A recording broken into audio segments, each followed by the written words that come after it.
just decided to get a jump start this morning on my challenge. 275 stairs climbed. For those who don't know me, I'm Glenda Testone, the Executive Director of the Lesbian, Gay, Bisexual, and Transgender Community Center. I am so excited to have so many people participating in today's 275 challenge. It's been 18 weeks since we closed our physical space back in March due to COVID-19 and moved all of our services online. Some of those weeks have been harder than others, but we're getting through as a community. Thousands of people have relied on us for all of our remote services. They call or chat via our website to get connected to the support they urgently need.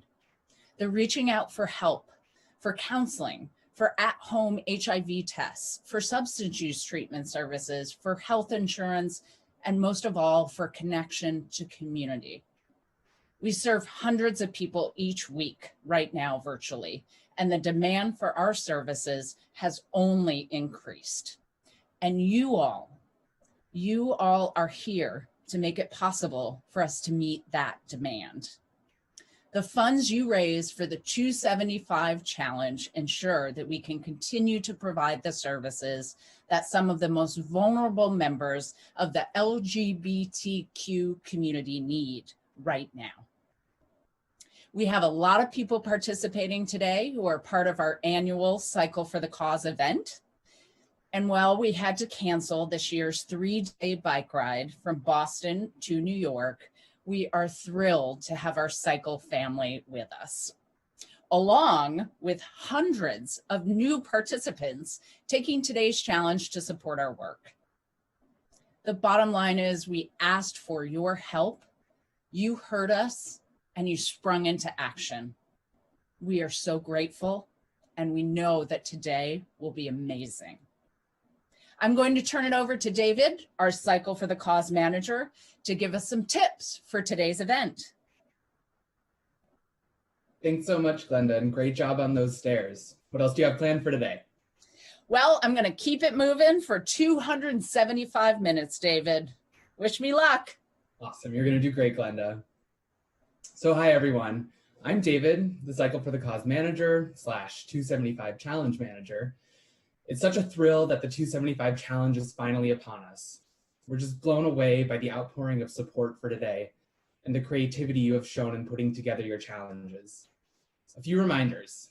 If you haven't already, please be sure to follow us at Cycle for the Cause and at LGBT Center NYC on social media. And throughout the day, tag us and use hashtag 275challenge.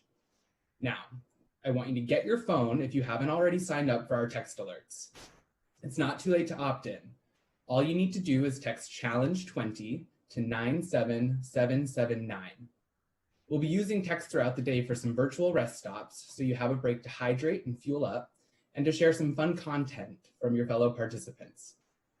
If you're doing today's challenge on the Peloton schedule, be sure to use the hashtag 275challenge tag on your Peloton profile so you can all ride together.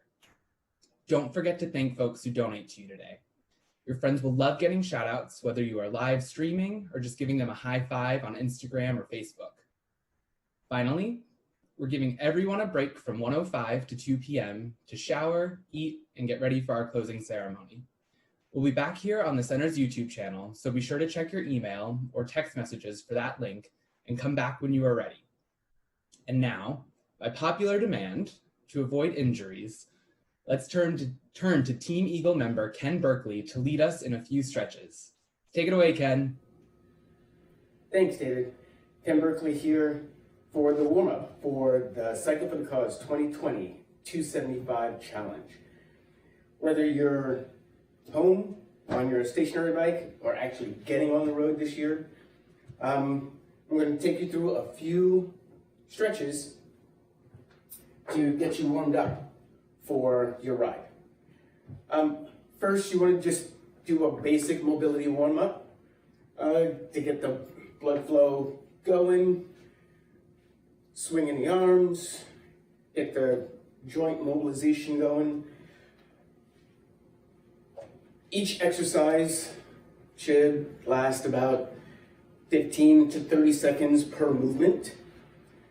You want to warm up your wrists because you're going to be on your bars the whole time, or if you're on your computer, you have to warm up your wrists doing that as well. Neck stretch, sides, sides, front, and turning so you can look over your shoulder for oncoming traffic and people not passing you. You can stretch your chest here, 3 to 5 seconds. Opening up, working down your body. You can warm up your lower back with some cat and camel movements, stretching that lower back. Basic hip mobility, getting the synovial fluids in your hips moving, seeing it front and side. Next time I'd like Very to request important. David's lighted. Your TFL that runs into your IT band. You can set one foot in front, the side that you're stretching is behind, and you just want to sink into that hip and get that IT band warmed up and stretched. From there, continuing down your body, you can work your quads. So you're going to pull that heel all the way to your glute, press your hip forward, and you want to keep your knee in line with the other knee, not out in front. So it pulls here, and then from there, tighten up through your abdominals. And those you may want to do a couple of times, and you can also do these while you're taking breaks during your 4-hour ride,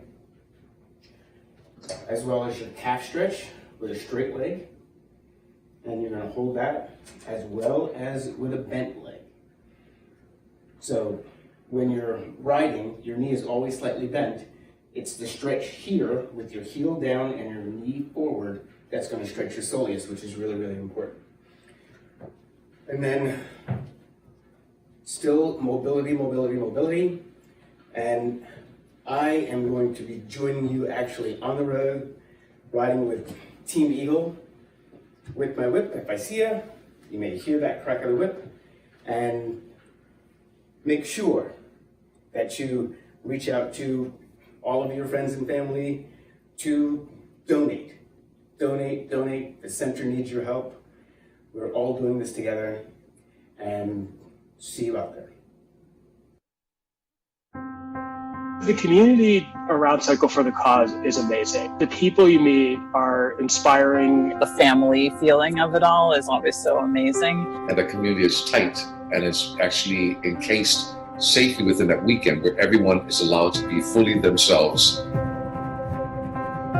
Like, everyone has a very different connection to the center, but they all funnel into one place, this amazing organization that helps the community in so many different ways. HIV/AIDS is probably what they're known for, but then you learn about the youth program, and you learn about how they help people with SNAP, group therapy, couples therapy, substance abuse therapy, and insurance. When I did the first ride, at that time, I didn't have coverage for anything having to do with HIV. So I turned to the center, and they took me into their community health project program and gave me all the health care I needed to get through the ride safely. None of those needs went away when the pandemic happened. In fact, a lot of them intensified.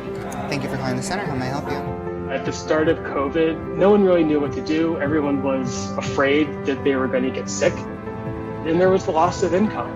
Then you combine that with the isolation. Some people might not have been staying in homes that were friendly or that they felt they could be their authentic selves in. People needed the support of the center more than ever. The center, through the pandemic, has taken all of its services virtually online. They're providing services to more people than they were prior to the pandemic. When COVID first hit, there was clearly going to be a funding gap. All of these opportunities where the center would normally raise the money that they need to keep their services going have vanished. As a result, the 275 Challenge becomes that much more important. We rely on these events to provide these programs Doing the 275 challenge is really about keeping that in place and making sure that it's there for the next person. Every dollar makes a difference right now. It's also about the community that you build. Even though we're remote, we're still connected. We're all going to be doing different things, cycling, baking, but we're still going to be connected via social media, via Zoom. And also for those of us who are riding, knowing that while we're out on the road on the 18, there are going to be hundreds of other people pedaling somewhere. And In our different places, different spaces, but still connected. it's a really meaningful event, and it's going to be a fun day.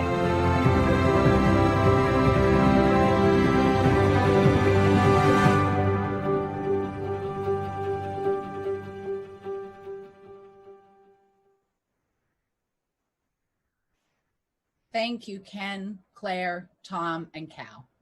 Before we all hit the road or the treadmill or start sewing, I want to thank the many companies who made today possible. Thank you for your unwavering support of the center. A special thank you to our longtime official health partner, Lenox Hill Greenwich Village. Thank you and the entire Northwell Health family for all you have done during this pandemic. We appreciate you so much. Now, before we start, we want to take a moment to think about why we are doing this. For all those we have lost to HIV and AIDS, to those who are impacted by oppression because of their LGBTQ identity, those who we lost due to COVID-19, those who experience systemic racism every day, and finally, for anyone who simply needs a helping hand.